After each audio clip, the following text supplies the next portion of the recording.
WCBI News at 10 starts now.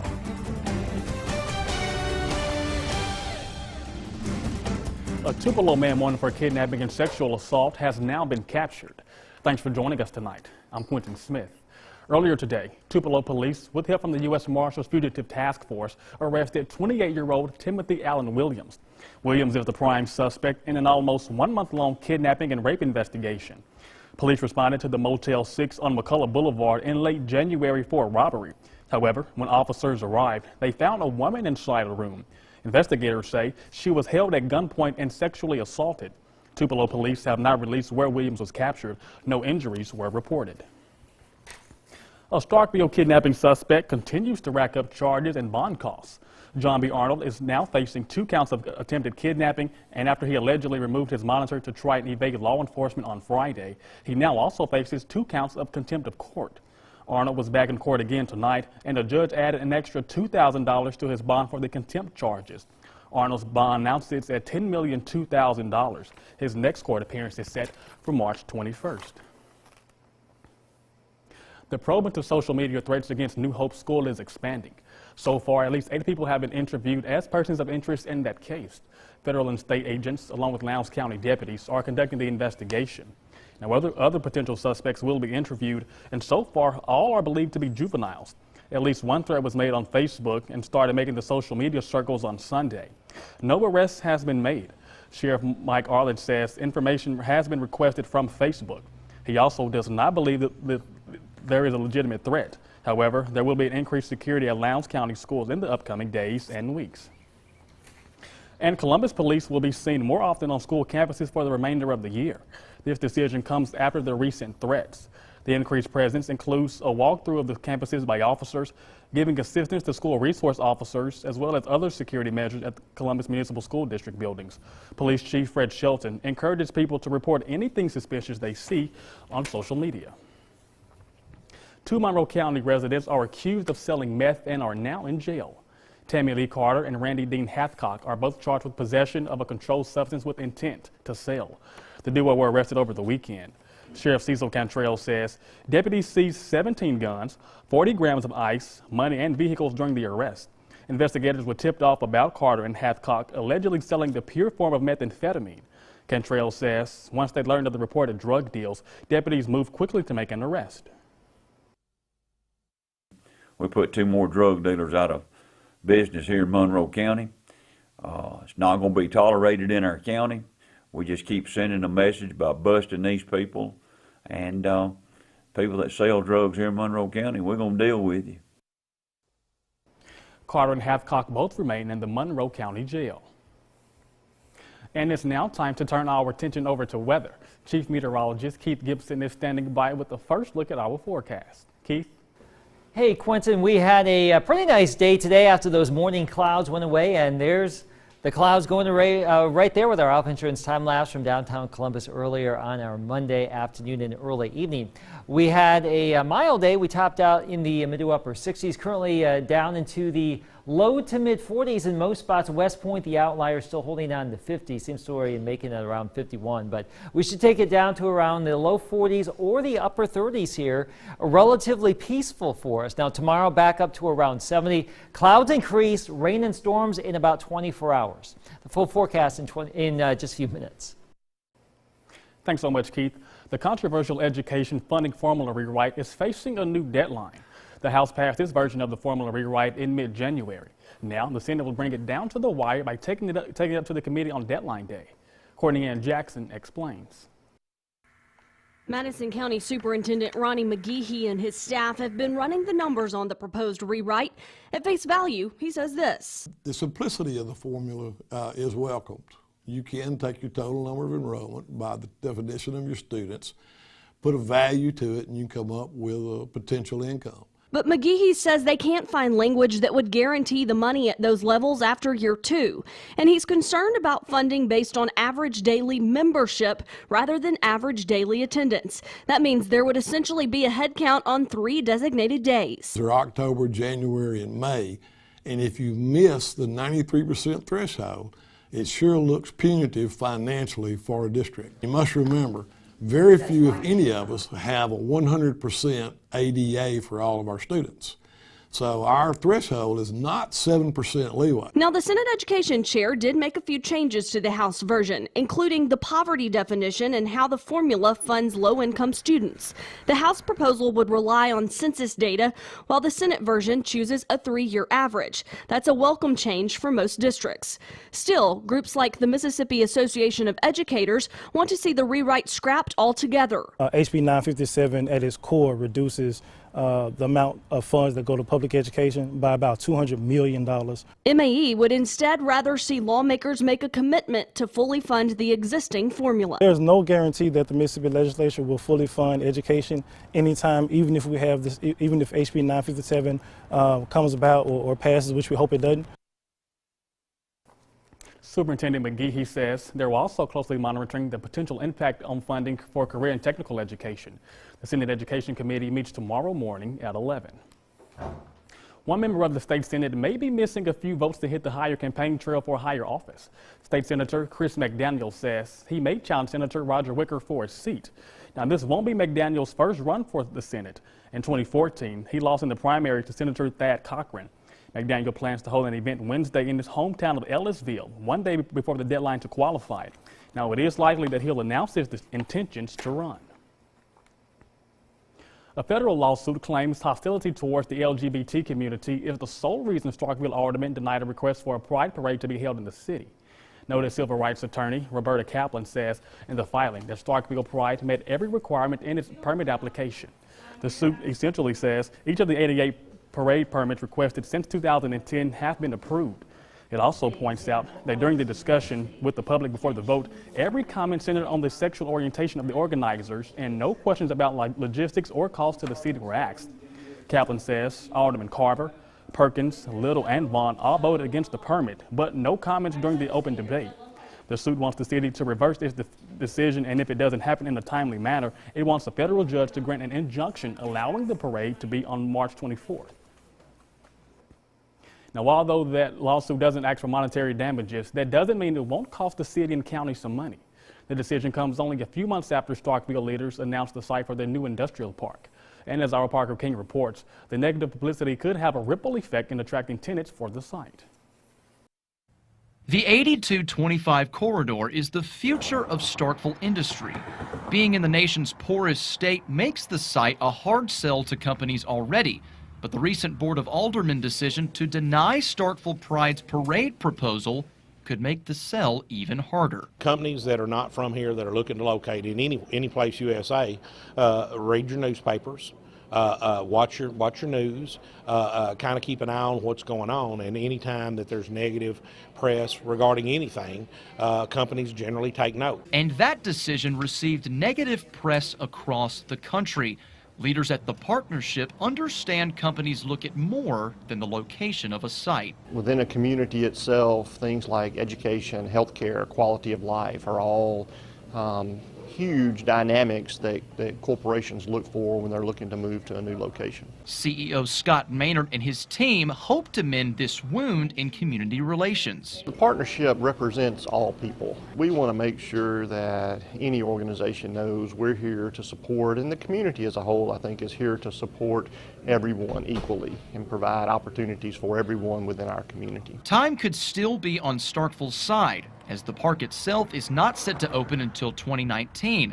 But Ling CEO Joe Max Higgins says future decisions made by Starkville need to consider the big picture. I'll say a lot of times projects are won because community does something right, and sometimes projects are lost because community does something wrong. Will this have worn off? You know, I don't know. I think that we all need to be just mindful and aware that when we make decisions, they have consequences sometimes, and we need to make, you know, when we make decisions, make sure we think them out pretty well. That was our Parker King reporting there. Now, Higgins also told us some companies have already expressed interest in the new industrial park. A nationally known journalist and author unpacked some of her experiences for a crowd at Mississippi State tonight. Lisa Ling was the featured speaker for MSU Student Association's Global Lecture Series.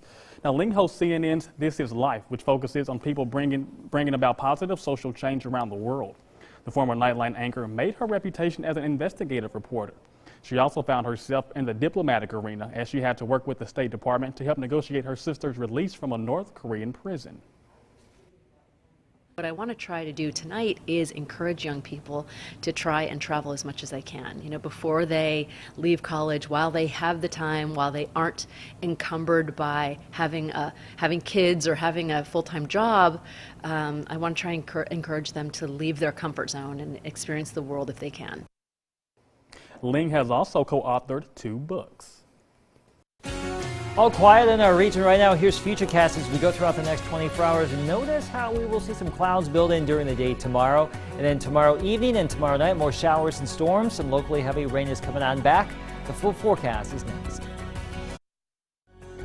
Your first alert forecast with Chief Meteorologist Keith Gibson. We are going to have a pretty nice Tuesday, around 50 at 8. More sunshine in the morning, clouds build on in during the afternoon. We should get back up to around 70 and become overcast during the evening. Showers and storms will come on in during the evening hours. So that rain chance is fairly high, but that will be likely after sunset. Upper 60s to low 70s here across northeast Mississippi and farther south into the Golden Triangle area, much the same upper 60s, low 70s, and over here in the West Alabama as well, some upper 60s to low 70s. So a pretty nice Tuesday for us. More wet weather. We have a flood watch for the northern part of Mississippi, Arkansas, you name it. We have another flood watch, and we will have one round of rain, one tomorrow night and Wednesday morning, another round as we go throughout the day, Wednesday night, and Thursday. And between those 2 rounds, anywhere from 1 to 3 to 4 inches of rain somewhere here in North Mississippi. This band could actually shift a little bit farther north or south depending on where things set up. But let's just say we are all primed for more moisture, and we do not need it. Look at how wet it has been this month so far relative to the average. Almost 7 inches above average in Tupelo. We are now at the the wettest February on record in Tupelo. Over 4 inches above average in Columbus and Starkville. So we are basically doubling the average annual rainfall during the month of February so far, and we still have a couple of more days left. We pushed the moisture down here closer to the Gulf Coast.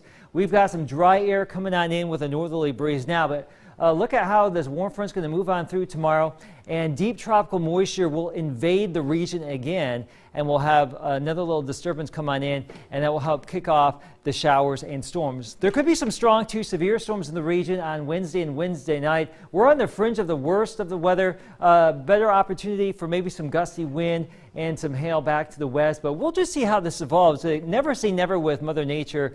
We talked about that on Saturday. We'll be following this as we go throughout the course of the middle of the week. But right now we have high pressure for tonight and tomorrow morning. That goes away. Here comes the rain and storms for tomorrow night and Wednesday morning. More showers and storms possible Wednesday night into Thursday. The front will finally sweep on through here, and that will give us some pretty nice weather as we close out the work week. So here's our 7-day forecast. We're looking at some 70-degree temperatures tomorrow, a little bit warmer perhaps Wednesday, but a better chance of rain. Really from Tuesday night through Thursday, a pretty good chance of showers and storms.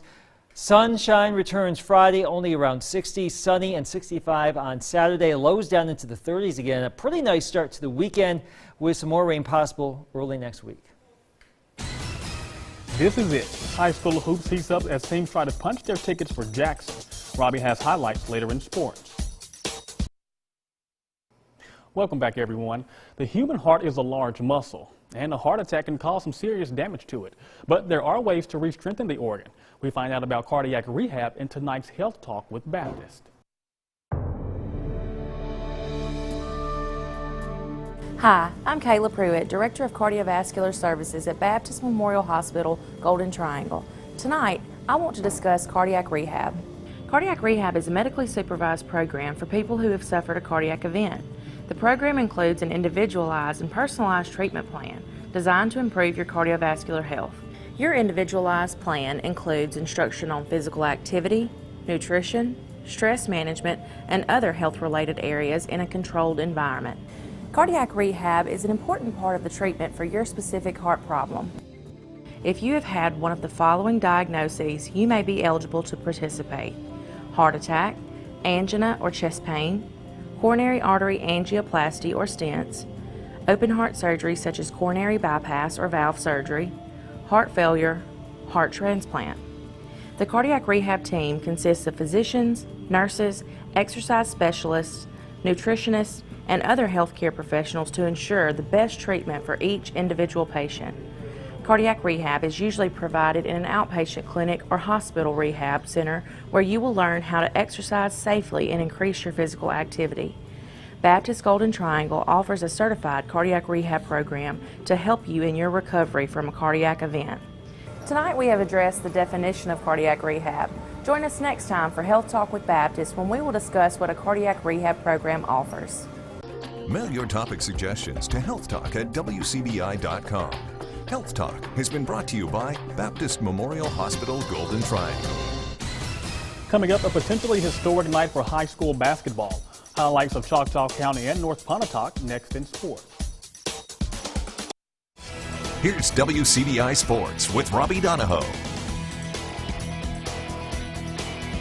History was made last week when the Choctaw County Lady Chargers defeated Louisville Central to punch their ticket to Jackson for the first time in school history. Tonight, the boys look to follow suit and make even more history against Amanda Elsie. To the Cobb we go. It's turning into one of the better area environments for high school basketball. Choctaw County hosting Elsie early on for the Chargers. They're down 8-0, but here comes the rally. Devontae Miller, wing 3, and then to the other wing, Stephen Triplett going to have a triple of his own right there. So a quick 6-0 run for the Chargers and head coach Gary Beals. Everything going well. More from the Chargers. Akeem Kirkwood driving inside, gets the hoop and the arm. Make that a 9-0 run for Choctaw County after going down 8-0. And in second quarter, Chargers trailing. Here's Kirkwood inside again. Floater in the lane for 2, and then a Miller-to-Miller connection here for Coach Beals. Devontae to Jeremy. Drive the lane for 2.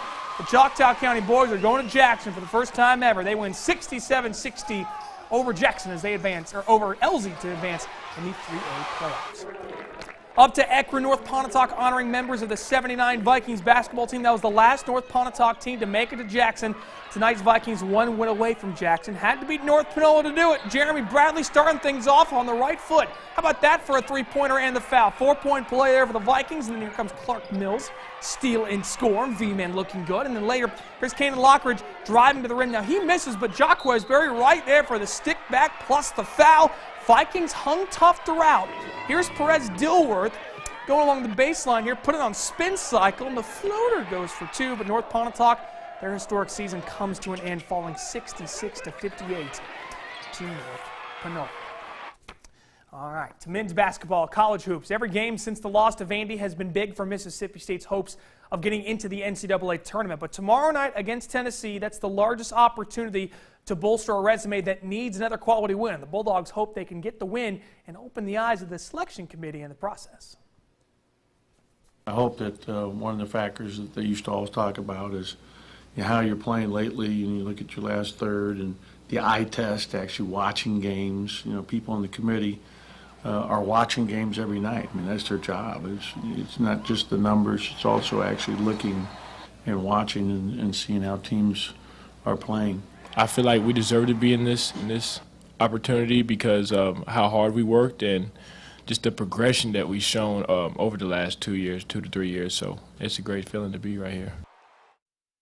Now, the numbers for the Bulldogs, the RPI strength and schedule aren't good, but the predictive analytic numbers, KenPom and BPI, those are good. It's 15-58. That's sort of where you want to be if you're trying to move off the bubble. And MSU's got a good overall record, good conference record. It's going to be hard for the committee to not take a team that may end up 3rd or 4th in the Southeastern Conference since the conference has been so good this year. But keep an eye on that record in the last 12. MSU's 8-4. They hope to continue that record going into this week when they take on Tennessee coming up tomorrow night at 6 p.m. It'll be on SEC Network. Ole Miss, Kentucky on ESPN2. MSU and Ole Miss on Saturday will be on the SEC Network. And then for the SEC Women's Basketball Tournament starting on Wednesday, Ole Miss will be the game after Vandy, Arkansas, which starts at 11 a.m. Then our first look at Hail State Hoops will be Friday. They will take on the Kentucky-Alabama winner at noon. All these games are on the SEC Network. Over to the Lone Star State, Mississippi State playing the Texas Rio Grande Valley Vaqueros tonight. By the way, Cole Gordon, first base coach, we got to shuffle around the coaches a little bit. J.P. France on the mound for MSU. The Tulane transfer pitched well, 3 innings of work, gave up just 2 hits and struck out 2. You see sort of what the problem is right now. There is all sorts of fog going on in Edinburgh, Texas. This shot by Rowdy Jordan's going to get down in the left because no one can see it. Tanner Poole would score, giving the Bulldogs a 2-0 lead. Then next up, Jake Mangum is going to put one into left. You see where it goes? Because I certainly don't. And there's a reason why the fog had an impact on the game. Well, it ended up being a fog out. How often does that happen? The Bulldogs had the lead in the bottom of the 4th, but the game was called due to fog, so the outcome will not count towards MSU's final record since it did not go 5 innings. So they just traveled over to Edinburgh, Texas for a game, and it won't count. But still, MSU looked good, and J.P. France, he looked pretty sharp. Well. All right, D1 Baseball came out with their new top 25 rankings today. Ole Miss is in the top 10. They are at 9. Vandy at 12. You see, by the way, 6 SEC teams in the top 12 and 5 in the top 10. South Alabama, Wells Davis, and former New Hope Trojan, got the Jaguars up to 15. Southern Miss is at 16, and MSU holding steady at 21 with LSU at 22. And lastly, at Nettleton this morning, Nettleton native, former Georgia standout and 13-year NFL vet Jason Ferguson recognized with a commemorative sign in his hometown. Ferguson played football at Nettleton, graduated in '93, went on to play at ICC before his time at Georgia. He was selected by the New York Jets in the '97 NFL Draft, then played for the Dallas Cowboys and the Miami Dolphins. So congratulations to Jason Ferguson. Really, really cool. The Howell Trophy and Gillum Trophy finalists announced. Howell Trophy was Nick and Quindary Weatherspoon, 2 Bulldogs, and a third was from Southern Miss. And then the Gillum Trophy, all 3 finalists, Mississippi State players, Blair Schaefer, Tierra McCowan, and Victoria Vivians. More on those on our website at WCBI.com. That is it for sports. We'll get a last look at your forecast next. Surprise, surprise, we have more rain coming our way. Today was okay. Tomorrow will be okay during the daylight hours, but by this time tomorrow evening, Quentin, I do think we'll have some showers and storms on our radar, and some of that rain could be locally heavy into Wednesday and Thursday. There could be some stronger storms in there, too. We'll keep you updated on that. But we will get all of that out of here just in time for Friday and for Saturday. So I was going to say, the rain not letting up, is it? It just does not want to end. Some spots over 10 inches for the month so far. You don't want us to be great, huh? It'll go away at some point. Then we'll be wanting more rain, but right now it's wet. Let it go away. Thanks so much for tuning in with us. Have a good night.